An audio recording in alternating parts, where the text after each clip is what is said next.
Hello, good morning po. Magandang umaga sa ating lahat at welcome to another Sunday worship dito sa CBCP. Okay, dami natin. Okay lang. Pero tama yun, mga sinasabi nga ni Sister Cesar. Ngayon, medyo ang daming problema natin, kahit hindi natin tignan yun sa ibang bansa, tignan natin yung sarili natin. Daming mga example lang, daming bagyo, di ba? Dumadaan sa atin. Di ba, nandyan yung nung una si Christine, Typhoon Christine, tapos may Typhoon, ano yung sumunod? Leon, may Leon na. Tapos yung, ano yung sumunod? Si Mars. Tapos may darating pa si Nika, tapos Typhoon Ophel, and Typhoon Pepito. Ang dami, no? Okay. Safe ba kayo? Okay lang kayo? Walang nangyari sa Kasi maraming napinsala no? Kung titignan natin sa balita, may mga lugar talagang lubog na lubog, wasak yung bahay, wasak yung So, hirap talaga. No? So, pinagdadasal natin sila. Pero may napapansin ako pag may dumadaan ng mga typhoon, kung meron kayong mga Facebook, lahat tayo dito may Facebook. Sino walang Facebook dito? Okay, ayaw niyang ipahalata na wala kayong paminsan-minsan pag may dumadaan na typhoon, may nakikita tayong mga mark na post, ano ba tawag doon? Safe from typhoon ganito, di ba? O kept safe from yung typhoon na ganyan. Nagpapahiwatig lang na, okay, kasi nasa ibang lugar sila, malamang meron silang mga kamag-anak, pamilya, nasa ibang lugar, para alam lang nila, maalam nila na walang nangyaring masama sa kanila, no? So maganda 'yon, Now, inisip ko parang tayo yun, parang mga Kristiyano, no? Kung tutuusin, ang mga Kristiyano nandito rin sa mundong ito, nararanasan pa rin natin yung mga typhoon, Kristiyano ko o hindi ka Kristiyano, nararanasan mo yung typhoon. No? Talagang mangyayari sa buhay natin, magkakaroon ng difficulties, problema, sakit ng ulo. No? Kaya lang, tandaan po natin, mark safe tayo. Safe po tayo. No? Yun ang isang katangian natin. Alam natin na naligtas tayo. At hindi tayo naligtas dahil sa sarili nating galing, kundi dahil kay Jesucristo. At itong pagliligtas na ginawa sa atin, ibang klase rin. Bago pa dumating ang typhoon o ang storm in your life, bago pa dumating, ligtas ka na. Yun ang masasabi, hindi kailangan i-mark safe, no? Okay? We are already safe in Christ. Kung talagang naninindigan tayo sa Kanya. No? Yun ang assurance natin. We can be assured na safe po tayo, ligtas tayo. Kahit na may darating pang ibang typhoon, bagyo, hindi tayo natatakot. Okay? Tama ba? Amen ba? Amen. Okay. Pero isa pang isipin natin, kahit na thankful tayo, grateful for the fact that we are saved. Isipin natin na yung mga neighbors natin, yung mga kapitbahay, yung mga kaibigan, yung mga kakilala natin, many of them are not. Nalulunod sila sa mga problema na hindi nila alam kung saan pupunta. No? Kaya yung binigay sa atin na salvation, dapat mag-udyok sa atin. Yung pagmamahal ng Diyos sa atin, mag-udyok sa atin na mag-reach out sa ating mga kapitbahay, mga kaibigan, mga kakilala. Kasi hindi lang naman tayo niligtas para sa sarili natin. Hindi naman tayo naligtas para maging mga isla sa dagat. Na-save tayo so that we can help save others. So we can reach out and we can be the love of Christ in their lives. We were saved to help save others. Okay? Kung natatandaan natin yan, tayo ngayon, let's worship the Lord thinking that, remembering His great love for us, remembering His salvation for us, and remembering na tayo naman, dahil sa pagmamahal niya sa atin, pwede tayong mag-reach out ngayon in love towards our neighbors. Let's worship Him today.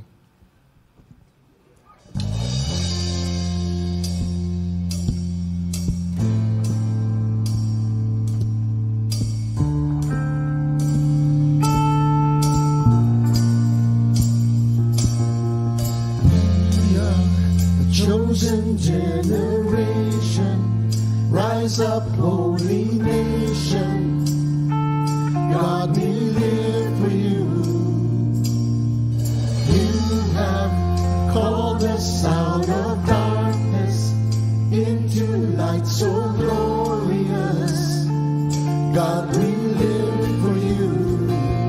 God, we live for you. God, we live for you.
Rise up, holy nation. God, we live for you. You have called us out of darkness into light so glorious. God, we live for you. God, we live for you. Let's give a clap offering to the Lord. Yes, Lord, salamat po. And when you think about it, bakit kaya tayo na-choose? Why are we a chosen generation? Is it because sa galing natin, sa kakayahan natin, or maybe kung sino man tayo, kung sinong pamilya natin? Hindi, di ba? It's not because of what we did, but it's because of Jesus. Na siya na walang kasalanan, siya ang nagbigay ng kanyang buhay upang tayo mabuhay muli. In Him, we are chosen. In Him, we are not forsaken. In Him, we are free. In Him, we have become His children. So let's worship Him today. And as we think about His love for us.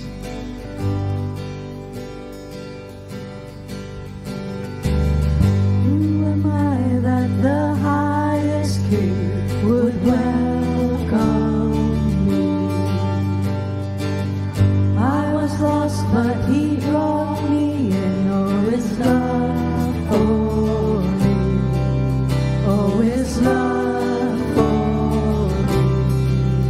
Who the Son sets free, oh, is free indeed. I'm a child of God. Yes, I am. Free at last, He has ransomed me. His grace runs deep. While I was slave to sin, Jesus died for me. Yes, He died for me. The Son sets free, always free indeed. I'm a child of God. Yes, I am. In my Father's house, there's a place for me. I'm a child of God. Yes, I am chosen, not forsaken. I am who You say I am. You are for me, not against me. I am who You say I am. I am chosen, not forsaken. I am who You say I am. You are for me, not against me. I am who You say I am. I am who You say I am. One more time. Yes, I am who You say I am. Who the Son sets free, always free indeed. I'm a child of God. Yes, I am. In my Father's house, there's a place for me. I'm a child of God. Yes, I am. In my Father's house, there's a place for me.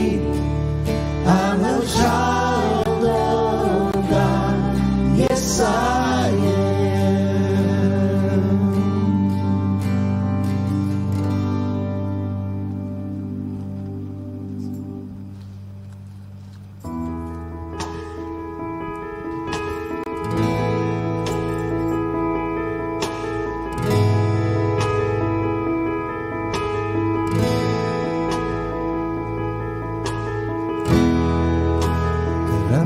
Dapat ka sa aming pag-awit.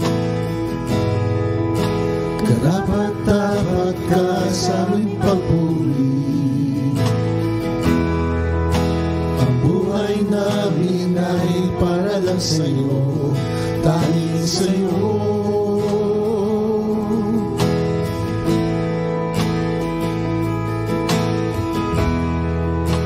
Jesus, wala nang papantay sa ngalan mo. Sa'yo nagmumula ang kaligtasan ko. Ang buhay ko ay para lang sa'yo, Jesus. Tanging sa'yo, tanging sa'yo.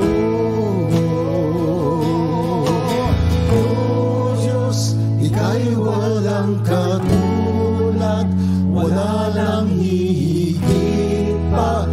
Gawin mo ang aming puso sa